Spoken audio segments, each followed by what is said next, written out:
Whoa. So, week 25. Week 25 was something else. I mean, every team, the intensity went up. From basically what I've seen from weeks in the past up to week 25, the intensity has gone up. And based on how the teams played, based on how a majority of the teams played in week 25, they know that this is the home stretch. And if you're serious about making the playoffs, if you don't want to be in a situation where LAFC and LA Galaxy was last season, meaning if you don't want to fight for a playoff spot on the last day of the season, which is decision day, you better start taking care of business right now. If you don't want to be on borderline of playoff inclusion or playoff exclusion, you better mature into a man. I said, this is the time where the men separate themselves from the boys. And I've seen a lot of teams that they're ready to take that next step. They're ready to level up. They are leveling up right now. One of those teams is the Columbus Crew. Ever since this team has brought in Cucho Hernandez, this has been a different team. For the 2 seasons that I've watched this league play, I've never seen an entire team change just based on the arrival of one guy. Not only his performance, because remember, when he first started playing for the Columbus Crew, he was only playing in the second half. But this Columbus team, they're even playing better when he's not on the field. This is what I'm saying. I've never witnessed an MLS team turn into dogs just based on the presence of one guy. If there was a transfer market award, like a transfer MVP, if the MLS had something like that, Cucho would be number 1 and Garrett Bell would be number 2. Not regular season MVP now. I'm talking about transfer MVP. The guy that has made the newcomer that has made the biggest impact on a team. If the MLS had that kind of award, Cucho Hernandez would be number 1 on that list. I'm so impressed with Columbus. I look forward to watching Columbus play every week. It's gone to the point where I cannot miss a Columbus match. And a few weeks ago, not even a couple months ago, but a couple weeks ago, Columbus was non-existent in my mind. Now look at them in the rankings right now. They're the top team in the Achievers Club, and all they need is a score draw next week to move up to the Contenders Club. Now, before moving forward, I want to break down these these extra numbers to the far right side. Now, the numbers to the far right side, after the points awarded, like you see Columbus 19 points, that's the AkWu points. And then +1, since they had a score draw against, I can't remember who they played, but they had a score draw this past weekend. And then to the far right side, that is their MLS points. So the points that's near the points earned or points lost, that's the MLS points. So in the MLS point system now, teams do not lose points. Points are not deducted for losses. In the AkWu point system, points are deducted for losses. 2 points are deducted. And the reason why I do this is just for clarity's sake.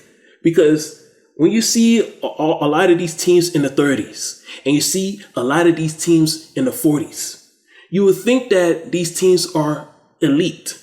These points can be really misleading for people who are not into soccer, people who are not soccer fans, people who are just casual spectators, people like me who are just spectators. It could be misleading to see a lot of teams that have 40s and then a lot of teams that are high in the 30 in points. Like, look at New York Red Bulls and NYCFC, for example. Someone who doesn't watch a lot of MLS, they would think that NYCFC is an elite team because they have 42 points. But if you look at my point system, you see that 25 points, you'd be like, okay, they're not really that good. They're not really elite because they have a couple losses on the season.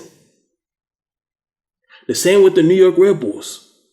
If somebody who doesn't watch soccer that much, they see the New York Red Bulls has 37 points, they'll think, oh, they must be an elite team.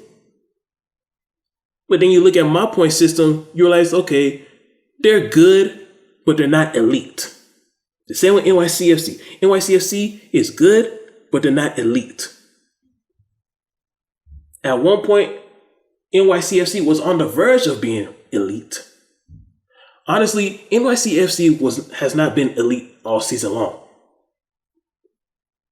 They lost their coach in the middle of the season, and they lost their superstar player in the middle of the season. No fault of their own now, because both of those guys wanted to leave. It's not like NYCFC forced them out the door. They forced themselves out the door. The only thing that NYCFC did wrong when it came to Tati Castellanos is not replacing him with another superstar player. It's them relying on the farm system.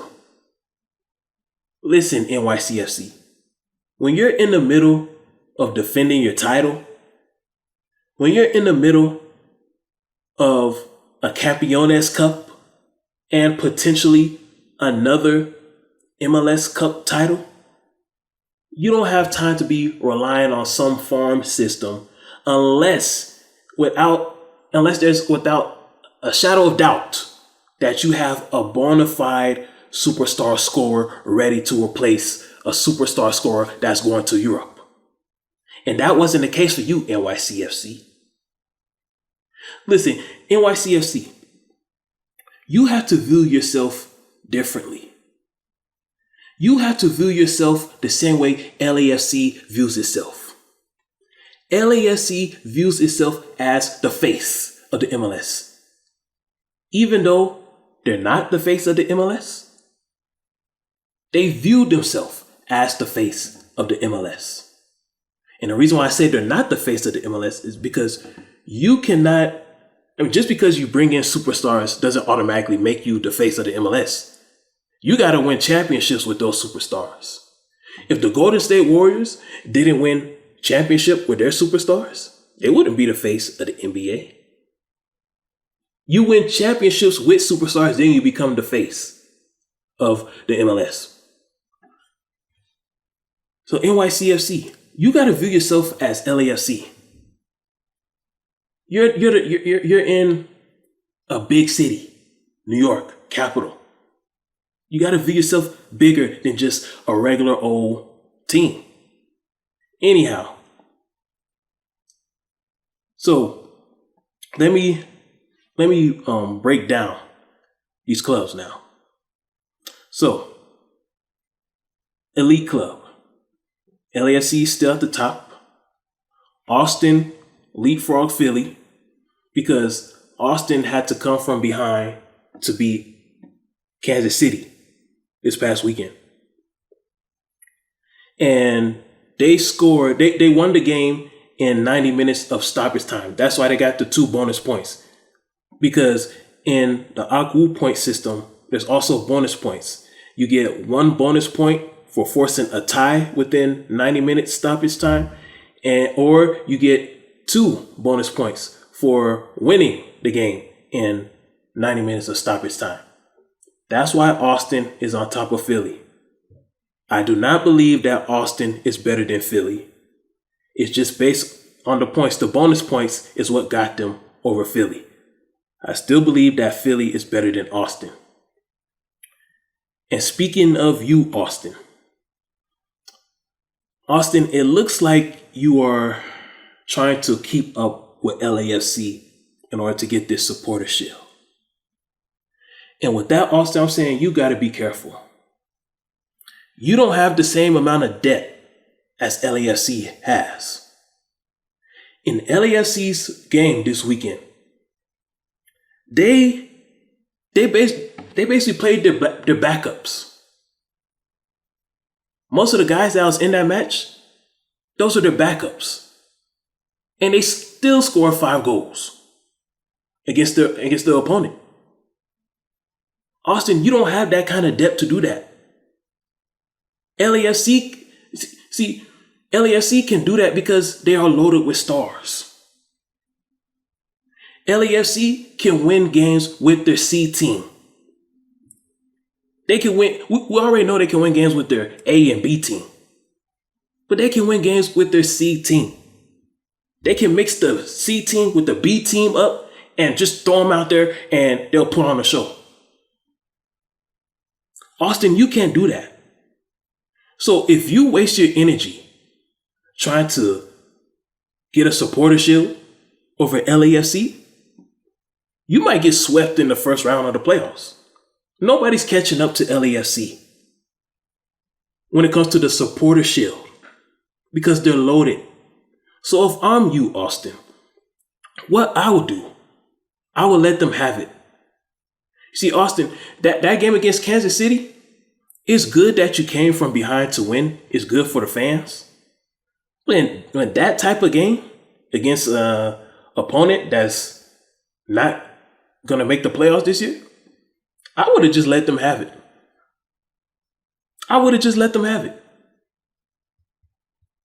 Because they need that win more than you do. But it looks like you're going for that supporter shield, which is a bad idea. What you should do, Austin, you should be focused on securing a top 3 seed in the West. And then you can do what NYCFC did to New England last year in last year's playoffs. Last year's playoffs, New England was the top dog. They won the supporter shield and they had the best overall record in the league. They had that first round bye. NYCFC took them to extra time and penalty kicks. And NYCFC beat them. So New England was basically in and out of the playoffs. 1 game in, 1 game out. Austin, you can do that to LAFC. You can do exactly what NYCFC did to New England to LAFC in this playoffs. LAFC is too loaded. And one thing I would hate to happen, Austin, is for you to try so hard to keep up with them and then you lose one of your key players. And then one of your key players is not able to play for the playoffs. Because, Austin, it doesn't matter how hard you try. You are not going to catch up with LAFC. They are too loaded. As for you, Philly, good job taking care of business. Good job taking care of business. Because you are far better than Chicago, and you should never give a team that you are better than life. Because they're trying to make the playoffs. And because of this loss, they have dropped to they're back to where they were earlier this season. Right at the bottom. It is good, Philly, that you reminded them who you are. And you told Chicago that they're not what they think they are. Because Chicago entered this game thinking that they're on the same level as you, Philly. But you had to remind them that they're not. Now, running out of time on this. I don't want this to be a long monologue. So I'm going to talk about the other clubs in the next monologue.